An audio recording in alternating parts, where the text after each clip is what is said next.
ខ្ញុំនិទានរឿងប្រាប់ចៅសាក់សីដែលមានវ័យចំណាស់រស់នៅតាមភូមិស្រុកដាច់ស្រយាលដែលធ្លាប់ឆ្លងកាត់របបខ្មែរក្រហមតែងតែនិទានរឿងប្រាប់កូនចៅរបស់ខ្លួននិងញាតិមិត្តជិតខាង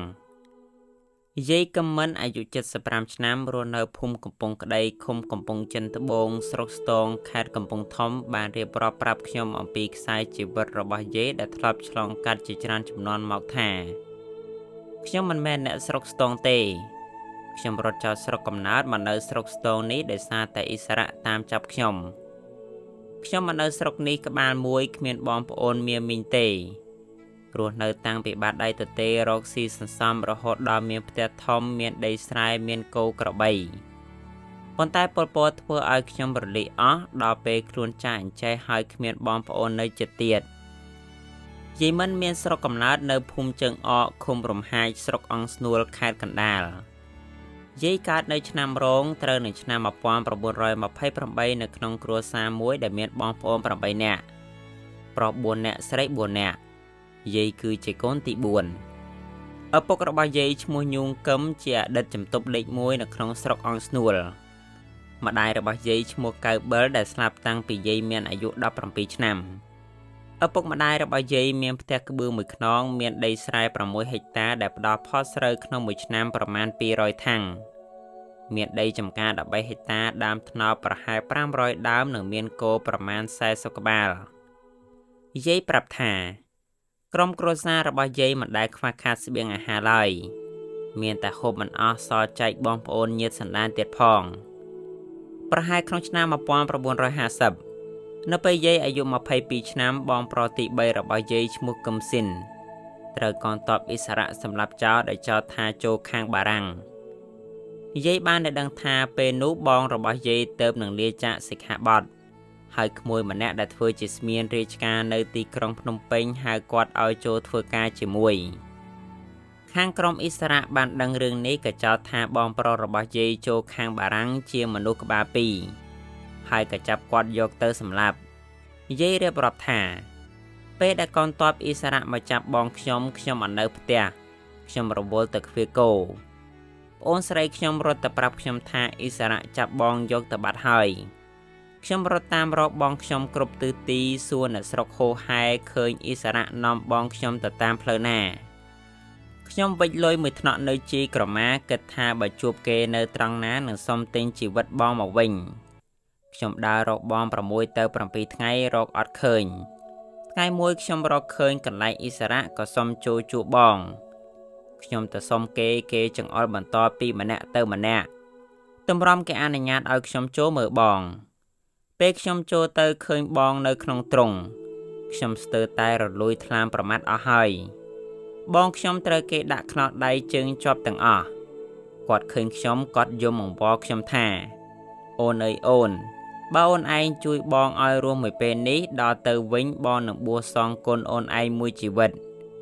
ប៉ុន្តែខ្ញុំជួយបងខ្ញុំអត់បានប្រហែល2ថ្ងៃក្រោយមកគេយកបងខ្ញុំទៅសម្លាប់នៅព្រៃខ្មោចក្បែរភូមិបងខ្ញុំទៅនឹងសឹកពីសង្ឃខែកដឹកហើយគាត់ត្រូវគេសម្លាប់នៅក្នុងខែកដឹកឆ្នាំក្រោយយាយបងអង្គបន្តិចរួចទាញក្រមាមកជូតទឹកភ្នែកហើយបន្តទៀត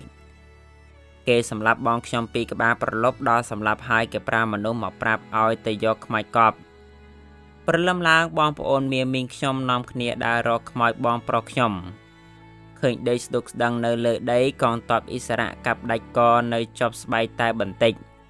ដៃទាំងសងខាងត្រូវកាប់ដាច់ត្រឹមកដៃខ្ញុំអាណិតបងខ្ញុំណាស់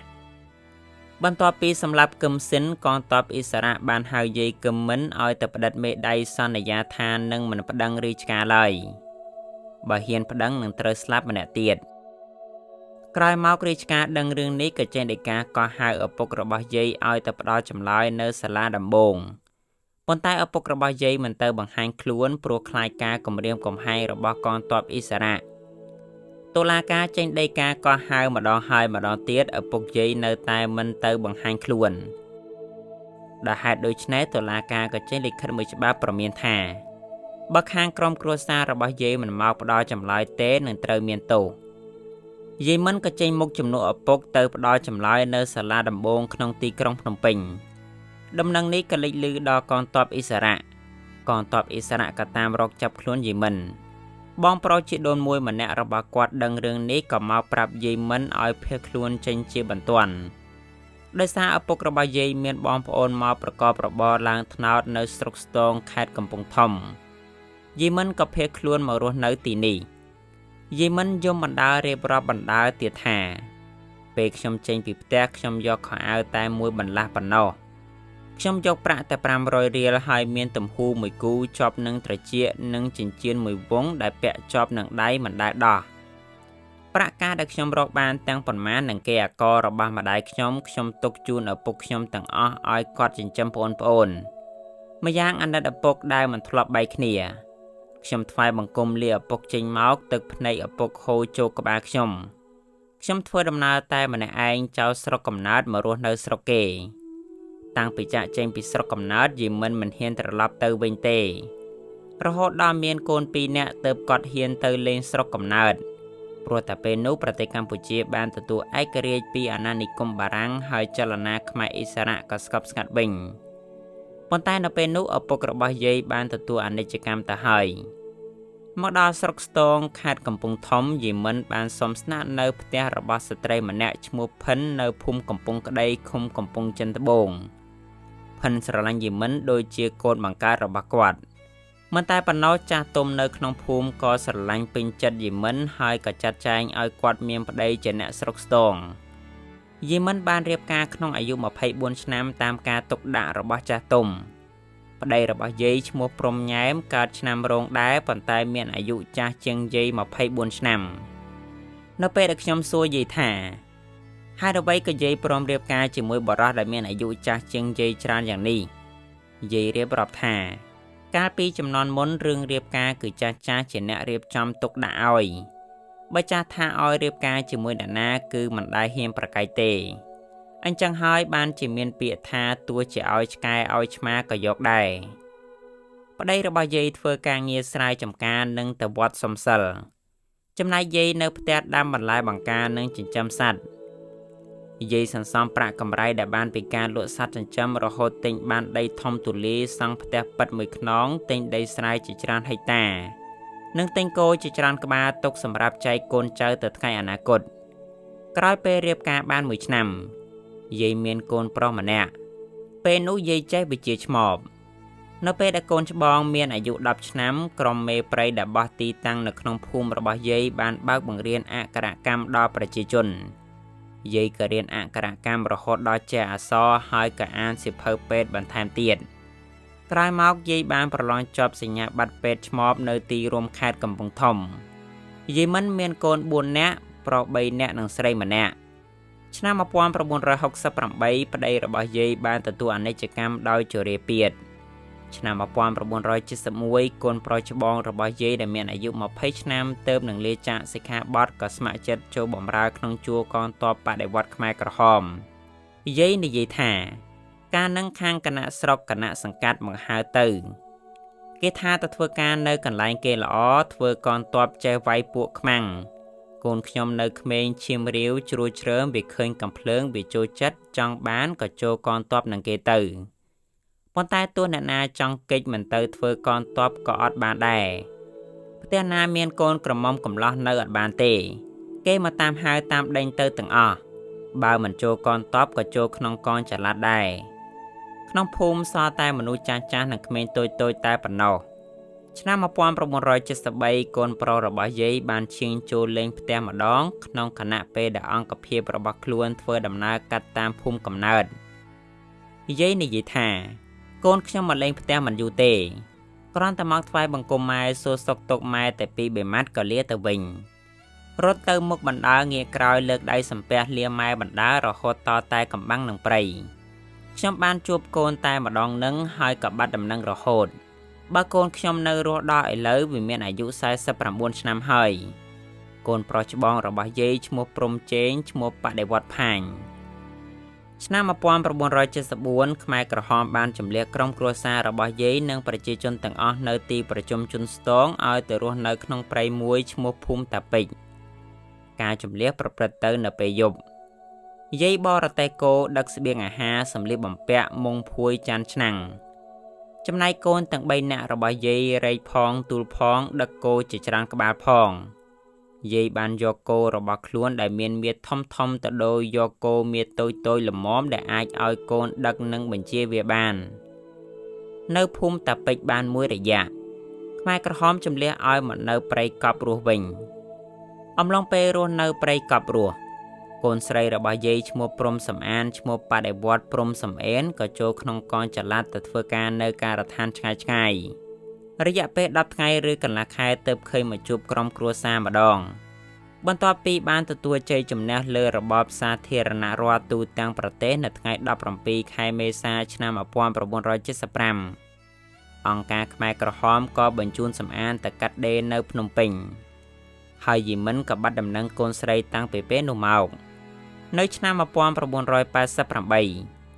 យាយបានទទួលដំណឹងថាកូនស្រីរស់នៅឯជំរំខាវីដាងនៅព្រំដែនខ្មែរថៃក្រោយថ្ងៃ17ខែមេសាឆ្នាំ1975ខ្មែរក្រហមបានជម្លៀសប្រជាជនពីព្រៃកប់រស់ឲ្យមករស់នៅខាងលិចថ្នោតជាតិលេខ6វិញយាយក៏បានត្រឡប់ចូលផ្ទះដើម្បីយកអីវ៉ាន់មួយចំនួនប៉ុន្តែរបស់របរនៅក្នុងផ្ទះទាំងប៉ុន្មានត្រូវកងទ័ពខ្មែរក្រហមរឹបអូសហើយផ្ទះត្រូវរុះរើអស់នៅសល់តែសសរ5ដើមប៉ុណ្ណោះយាយប្រាប់ថាគេអត់ឲ្យខ្ញុំយកគេថាខ្ញុំលះបង់មិនបានបន្ទាប់ពីជំលះឲ្យមករស់នៅខាងលិចផ្លូវជាតិលេខ6ខ្មែរក្រហមដាក់ទិសឲ្យយីមិនដកស្ទូងលើប្រព័ន្ធភ្លឺស្រែនិងធ្វើជីលាមកក្រោយមកក៏ចាត់តាំងយាយឲ្យធ្វើជាប្រធានសហករណ៍យាយទទួលខុសត្រូវបែងចែកស្បៀងអាហារឧបករណ៍ប្រើប្រាស់និងសម្ភារៈផ្សេងៗដល់ភូមិនិងកងចល័តនានាយាយនិយាយថាការយាយនៅក្តាប់សហករណ៍មិនទាន់មានគោលនយោបាយហូបរួមនៅឡើយទេប្រជាជននៅដាំបាយហូបតាមផ្ទះរៀងខ្លួនហើយសហករណ៍ផ្គត់ផ្គង់របបស្រូវឲ្យប្រជាជនយាយតែងតែចែកស្រូវឲ្យប្រជាជនលើសពីចំនួនដែលបានចុះក្នុងបញ្ជីគឺធ្វើយ៉ាងណាឲ្យតែឆាប់អស់ស្រូវពីចង្រុកព្រោះយាយដឹងថាប្រសិនបើទុកពិតជាមានឡានមកដឹកយកទៅទុកនៅសហករណ៍ធំអស់ជាមិនខានកូនទី3របស់យាយដែលមានអាយុជាង10ឆ្នាំចូលក្នុងកងចល័តទៅធ្វើការងារឆ្ងាយពីភូមិយូរទៅឃើញមកលេងម្ដងកូនប្រុសពៅរស់នៅក្នុងភូមិរៀនអក្សរនិងកើបអាចគោធ្វើជីដាក់ស្រែយីមិនធ្វើជាប្រធានសហករណ៍បានរយៈពេល71ឆ្នាំថ្នាក់លើមានផែនការដកយាយចេញហើយដាក់អ្នកមកពីជនបទជំនួសវិញយាយបានដឹងជើងការមុនក៏លួចចែកស្រូវប្រមាណ600ថាំងដែលនៅសល់ក្នុងជង្រុកឲ្យប្រជាជនអស់លុះដល់វេលាយប់គណៈសង្កាត់ចាត់មនុស្សឲ្យមកហៅយាយទៅទីស្នាក់ការយាយនិយាយថាការនឹងប្រធាននារី2នាក់ប្រធានបរោះ3នាក់ហៅខ្ញុំទៅសួរខ្ញុំភ័យអើយភ័យគិតថាមុខជាគេសម្លាប់ហើយគណៈសង្កាត់សួរខ្ញុំថាអ្នកណាមានវិធានការឲ្យចែកស្រូវនឹងមានចំនួនប៉ុន្មានខ្ញុំថាស្រូវនឹងមានចំនួន200ថាំងតាមពិតស្រូវមាន600ថាំងឯណោះតែការដាក់នឹងស្រូវវាសើមដល់ត្រូវក្តៅវាក៏ដោះពេញចង្រុកខ្ញុំក៏ចែកប្រជាជនតាមផ្ទះទៅព្រោះយើងមិនទាន់ឲ្យរបបស្រូវប្រជាជនឯណាដល់ដេញជើងខ្ញុំមិនទាន់គេក៏លេងថាអីទៅឆ្នាំ1976ខ្មែរក្រហមបានដកយាយពីតំណែងប្រធានសហករណ៍ហើយចាត់តាំងឲ្យធ្វើជាប្រធានរោងបាយយាយនិយាយថាពេលនោះអង្គការចេញគោលនយោបាយឲ្យហូបបាយរួមហើយពេលធ្វើប្រធានរោងបាយយាយតែងតែកឹបកេងពីប្រធានភោភាបានស្រូវអង្ករមកហូបអាហារលើសរបបយកមកដាំឲ្យប្រជាជនហូបបានឆ្អែតយាយលើកឧទាហរណ៍ថាប្រសិនបើថ្នាក់លើដាក់ទិសមកថាឲ្យហូបមួយកំប៉ុង3នាក់យាយលៃលោកបន្ថែមបានមួយកំប៉ុង2នាក់ប្រសិនបើខាងភោភាបើកអំបិលឲ្យតិចយាយស្លោអត់បង់អំបិលឲ្យប្រធានហូបធ្វើម៉េចឲ្យបានរបបអំបិលបន្ថែមឲ្យច្រើនយាយតែងតែលួចផ្ដល់អង្ករអំបិលស្ករឲ្យប្រជាជនដែលមកសុំគាត់ជានិច្ចមិនថាអ្នកមូលដ្ឋានឬអ្នក17មេសាឡើយធ្វើការនៅរោងបាយបានប្រហែល1ឆ្នាំ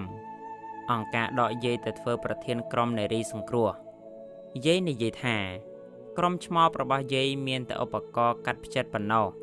អង្គការគ្មានផ្ដល់អ្វីឲ្យទេសូម្បីតែថ្នាំចែកឲ្យអ្នកជំងឺក៏គ្មានដែរ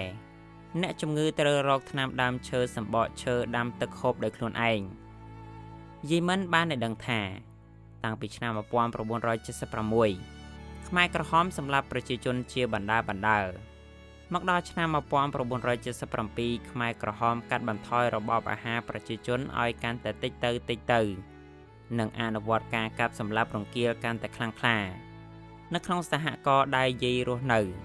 ប្រជាជនស្លាប់ជាបន្តបន្ទាប់ដោយសារការអត់ឃ្លានធ្វើការបាក់កម្លាំងនិងត្រូវខ្មែរក្រហមសម្លាប់កូនប្រុសច្បងរបស់យីមិននៅតែបាត់ខ្លួនមិនមានដំណឹងរហូតដល់បច្ចុប្បន្នយាយនិយាយថាខ្ញុំអាឡ័យកូនណាស់ខ្ញុំដេកមើលផ្លូវកូនរាប់ឆ្នាំតើតែរិញរៃខូចសុខភាពឥឡូវនេះខ្ញុំឈប់គិតហើយបើកូននៅរស់ក៏ឃើញមកហើយបើមិនឃើញទេខ្ញុំក៏មិនដឹងជាធ្វើយ៉ាងម៉េចដែរចំណែកកូនស្រីទី2របស់យាយកំពុងរស់នៅឯប្រទេសស្វីសពុំទាន់បានមកលេងស្រុកនៅឡើយទេយាយមិនអង្អែលរូបថតកូនស្រីបណ្ដើពោលបណ្ដើថាខ្ញុំមានកូនស្រីតែមួយត្រូវឃ្លាតពីដើមទ្រូងម្ដាយទៅនៅឆ្ងាយមើលមិនឃើញហៅមិនឮអាណិតចៅដែលកើតមកមិនដែលឃើញមុខយាយមិនដែលឃើញមុខចៅខ្ញុំដេកគិតយូរទៅហូរទឹកភ្នែកអាណិតខ្លួនចាស់ហើយកូនចៅនៅឆ្ងាយបច្ចុប្បន្នយីមិនរស់នៅជាមួយកូនប្រុសពៅឈ្មោះព្រំនួនដែលបម្រើការនៅសាលាស្រុកស្ទងចំណែកកូនប្រុសទី3ឈ្មោះព្រំជួនប្រកបរបរនេសាទត្រីនៅតំបន់ទន្លេក្នុងខេត្តកំពង់ធំយីមិនចេះតែបន្តនៅស្ងៀមស្ងាត់មានតែនិយាយរឿងរ៉ាវនេះប្រាប់កូនចៅឲ្យដឹងនិងអប់រំចៅឲ្យខិតខំរៀនសូត្រខិតខំកសាងចិត្តគំនិតឲ្យបានល្អស្លូតត្រង់កាន់យុត្តិធម៌កុំប្រព្រឹត្តអំពើមិនល្អយាយក៏មិនបាននិយាយថារបបខ្មែរក្រហមកើតឬមិនកើតម្ដងទៀតគឺអាស្រ័យលើអ្នកដឹកនាំប្រទេសប្រជាជនអត់ដឹងទេប្រជាជនដឹងតែរស់ក្រោមម្លប់ត្រជាក់តែប៉ុណ្ណោះ